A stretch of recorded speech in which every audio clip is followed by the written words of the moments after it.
కల్కి 2898 ఏడి హవా కొనసాగుతోంది. ఆల్రెడీ 1000 కోట్ల మార్కు చేరువలో ఉన్న ఈ సినిమాకు మరో అడ్వాంటేజ్ యాడ్ అవబోతోంది. దీంతో వసూళ్ల స్పీడు మరింత పెరిగే ఛాన్స్ ఉందని అంచనా వేస్తున్నారు ఇండస్ట్రీ జనాలు.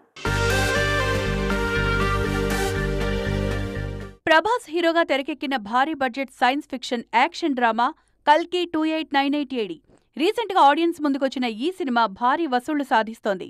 ఇండియన్ మార్కెట్ తో పాటు ఓవర్సీస్ లోనూ నెవర్ బిఫోర్ నెంబర్స్ ను టచ్ చేస్తోంది ఈ మూవీ. తాజాగా ఈ సినిమాకు మరో ప్లస్ పాయింట్ యాడ్ అయింది. ఇప్పటి వరకు 2 తెలుగు రాష్ట్రాల్లో కల్కి టికెట్ ధరలు భారీగా ఉన్నాయి. కానీ శుక్రవారం నుంచి ఆ రేట్స్ తగ్గబోతున్నాయి. దీంతో ఫ్యామిలీ ఆడియన్స్ పెద్ద సంఖ్యలో థియేటర్లకు వస్తారని అంచనా వేస్తున్నారు ఇండస్ట్రీ జనాలు. దీంతో మరోసారి వసూళ్ల విషయంలో కొత్త స్పైక్ కనిపించబోతుందంటున్నారు ఇండస్ట్రీ జనాలు. కల్కి జోర్తో ఫుల్ హ్యాపీగా ఉన్న మేకర్స్ ఆల్రెడీ సీక్వెల్ కు సంబంధించిన అప్డేట్ కూడా ఇచ్చేశారు. ఈ ఏడాదే సీక్వెల్ ను సెట్స్ మీదకు తీసుకువెళ్లేందుకు ప్లాన్ చేస్తున్నామన్నారు. ఈసారి గ్రాఫిక్స్ వర్క్ మరింత భారీగా ఉండబోతుందని, పార్ట్ 2 పోస్ట్ ప్రొడక్షన్ వర్క్ కు ఎక్కువ టైం పడుతుందని చెప్పారు.